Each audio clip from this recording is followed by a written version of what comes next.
Salut à tous les amis, c'est Aken, j'espère que vous allez bien. Aujourd'hui on se retrouve dans une vidéo où je vais parler d'histoires dont je n'ai pas parlé depuis un moment et qui m'intéressent tout particulièrement parce que j'avais fait une vidéo dédiée sur le sujet. C'est des histoires qui sont liées au dark web. Je me suis rendu sur Quora, site que j'aime bien, et je me suis dit tiens, j'ai déjà recherché un peu sur Google en général des histoires qui sont en lien avec le dark web, des histoires creepy. J'ai déjà cherché sur Reddit, mais Quora j'avais jamais fait. Donc je me suis dit on va voir sur Quora. Il y a forcément quelqu'un qui s'est posé la question, qui s'est dit tiens les gars, quelle est votre pire expérience sur le dark web? Et j'ai trouvé un sujet intéressant, donc dans cette vidéo je vais vous raconter plusieurs histoires en lien avec le dark web qui sont réelles. J'espère que la vidéo vous plaira, si c'est le cas n'hésitez pas à liker la vidéo et à vous abonner à la chaîne. Vous pouvez également faire un tour sur les différents réseaux sociaux, notamment Insta où j'annonce les prochaines vidéos, j'annonce aussi les lives que je fais de plus en plus sur Twitch, donc n'hésitez pas à rejoindre, ça fait toujours plaisir de voir que la famille s'agrandit petit à petit. Et en tout cas nous maintenant on est parti pour se plonger dans ces histoires sur le dark web.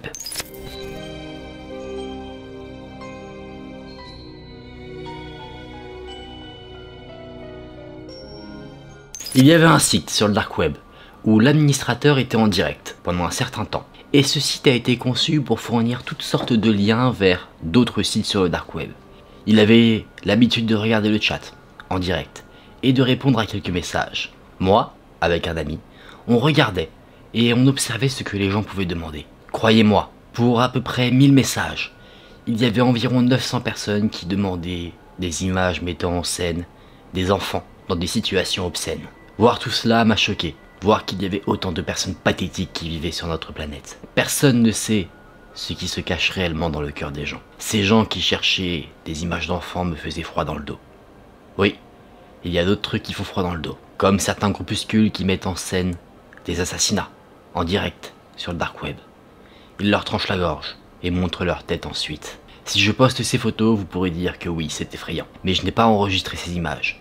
Et la plupart de ces sites ne fonctionnent plus actuellement. Croyez-moi, les gens qui cherchent désespérément à voir des images d'enfants, peu importe la situation obscène, c'est vraiment quelque chose d'effrayant pour moi. La dernière chose que je dirais, c'est que oui, la personne qui animait le site, qui répondait aux messages, a fourni à ces personnes pathétiques des sites où ils pourraient trouver ce qu'ils voulaient. Tout cela m'a amené à penser que les gens sur cette planète vivent avec des visages multiples.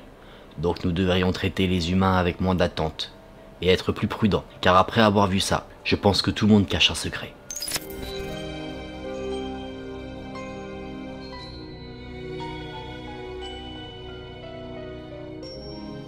Un jour, je me suis baladé sur le dark web. Au début, j'ai trouvé des trucs classiques, comme des pages qui proposaient la vente de substances, la vente d'armes à feu. J'ai cliqué sur plusieurs liens, que je ne citerai pas.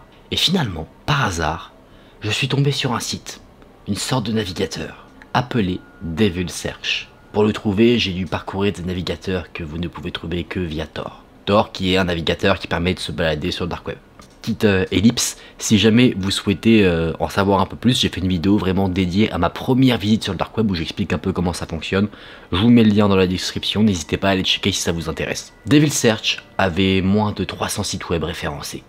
Mais ces sites-là, c'était des sites que vous ne voyez que dans les histoires d'horreur. Il y avait des images d'enfants dans des situations obscènes, des abus, des meurtres, et des choses bien pires que je ne peux pas évoquer. Je ne donnerai pas beaucoup de détails à ce sujet. Je ne demande à personne de me croire, mais je vous garantis que c'est bien arrivé.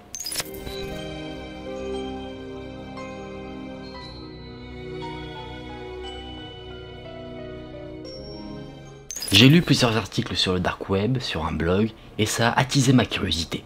J'ai donc rapidement installé le navigateur Tor pour m'y rendre. Les liens étaient très étranges, et les moteurs de recherche, eux, n'existaient pas. En me baladant au fur et à mesure, je suis tombé sur quelque chose qui m'a fait froid dans le dos. J'ai vu sur un site, quelqu'un qui expliquait comment cuire des femmes et des morceaux de corps humain. Ça m'a tellement effrayé que depuis, je n'ai plus jamais remis les pieds sur le dark web.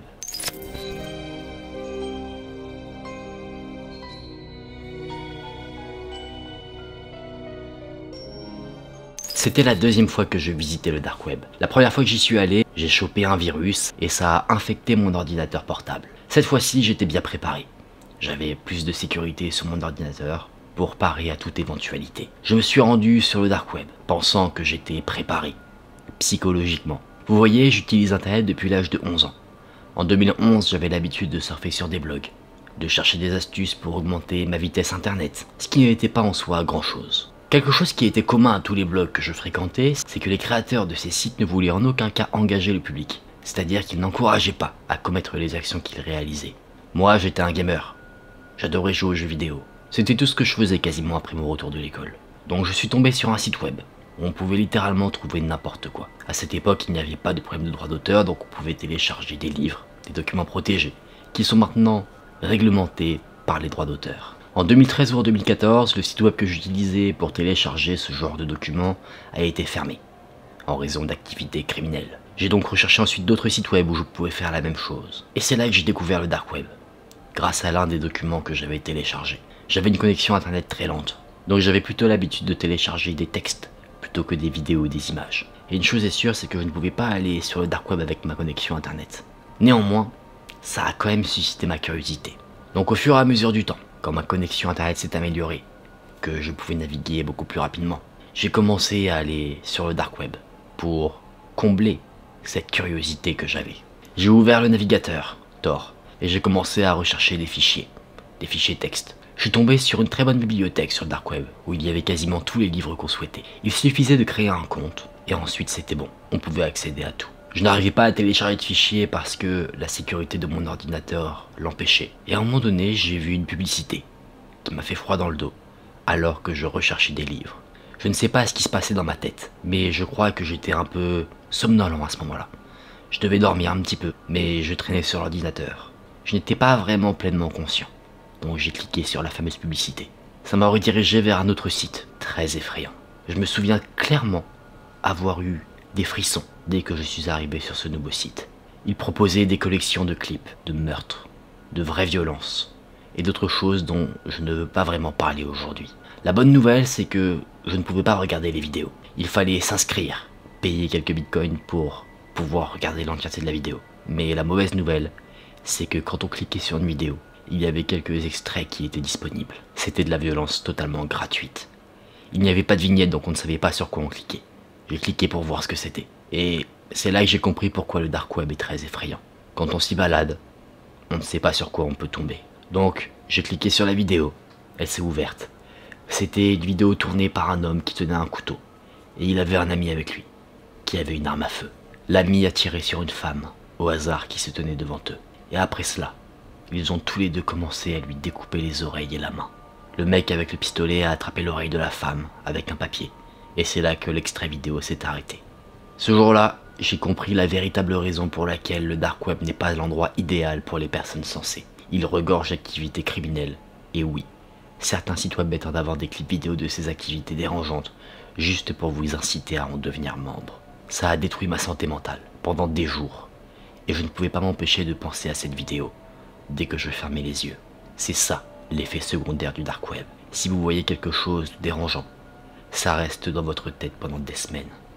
N'y allez jamais par curiosité, car vous ne savez jamais ce qui pourrait apparaître devant vous, et votre santé mentale pourrait en être affectée, peut-être même pendant des années, ce qui a été mon cas.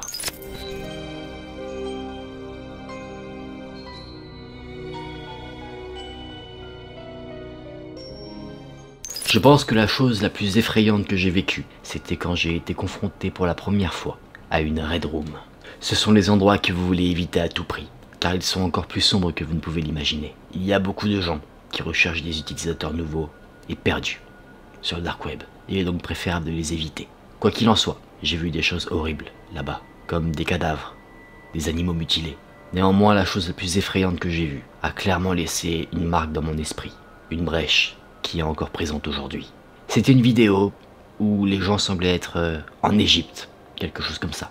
En tout cas, c'était un endroit désertique. On voyait ça à l'environnement, et avec les vêtements que portaient les citoyens, ainsi que ceux qui filmaient. Dans la vidéo, on voyait deux gars traîner un petit garçon, hors d'une maison par les épaules. On voyait très clairement que le petit garçon souffrait de malnutrition, et les gens qui filmaient voulaient faire de lui un exemple.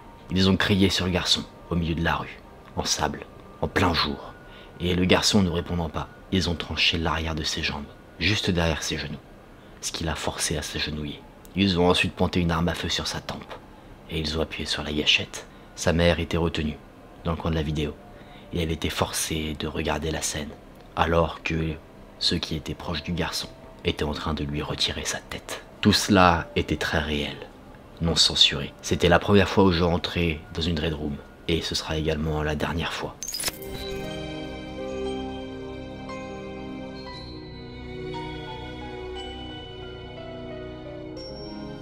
J'ai l'impression que je ne devrais pas en parler publiquement, mais mon histoire n'est pas vraiment très différente de celle de beaucoup d'autres.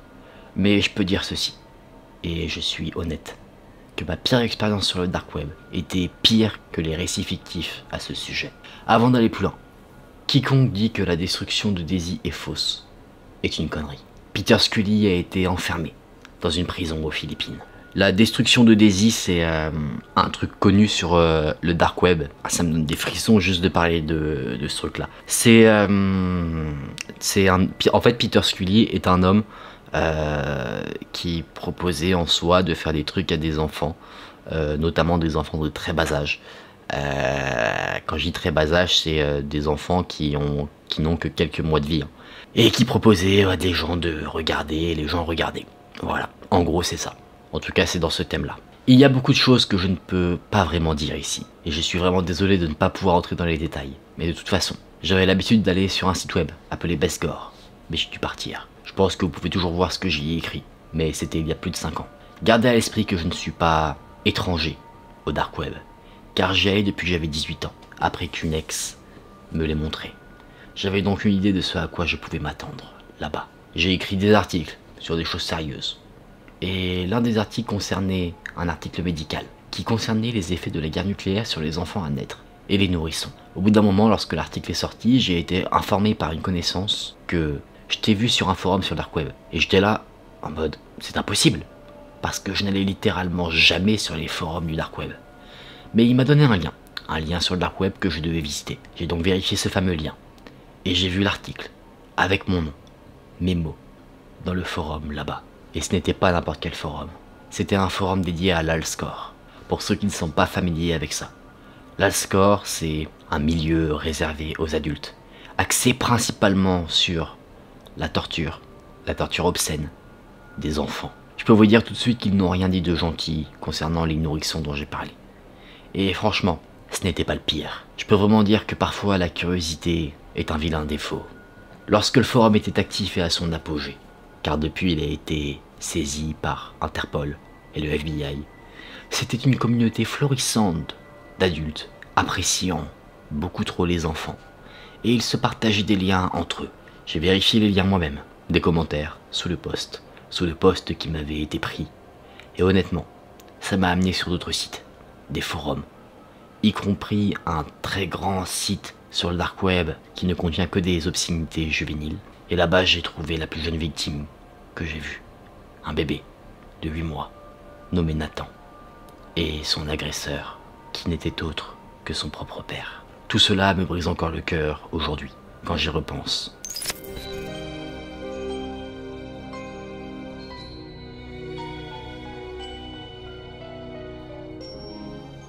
J'ai rencontré une femme sur le dark web, et elle a dit qu'elle était intéressée par moi. Et elle souhaitait qu'on s'organise un rendez-vous. Elle était très jolie, et anglaise comme moi. Néanmoins, à ce moment-là, je fréquentais déjà quelqu'un, donc ça l'a énervée. Elle a menacé d'envoyer à ma copine des photos nues en utilisant mon numéro de téléphone. Et je ne sais pas comment, mais elle l'a fait. J'ai également reçu une demande d'ajout en ami de sa part, et elle m'a également suivi sur Instagram. J'avais l'impression qu'elle savait beaucoup de choses me concernant, alors que je ne lui avais pas parlé de moi. J'ai changé d'ordinateur, changé tous mes appareils électroniques, et depuis, elle ne m'a plus contacté. Je suppose qu'aujourd'hui, je suis en sécurité. Voilà les amis, on en a fini pour toutes ces histoires. On voit que ce sont des histoires clairement horribles. Toutes les histoires que j'ai racontées dans cette vidéo sont des histoires qui sont réelles. On va pas remettre en doute le témoignage des personnes. Ce sont des personnes qui ont répondu à une question sur Quora, donc qui partagent leur expérience comme sur Reddit. Donc on va les croire en pensant que ils partagent réellement leur expérience. En tout cas, j'espère que ces différents témoignages ne vous ont pas donné envie de vous y rendre. On voit bien que beaucoup de personnes qui ont témoigné sur Quora ont vu leur santé mentale impactée. Forcément, ça se comprend quand on voit justement ce qu'ils ont pu voir. N'hésitez pas à me dire ce que vous avez pensé de cette vidéo, ce que vous avez pensé des différentes histoires. En tout cas, si la vidéo vous a plu, n'hésitez pas à la liker et à vous abonner à la chaîne. Nous on se dit à très vite dans une prochaine vidéo. Prenez soin de vous, c'était Aken. Salut!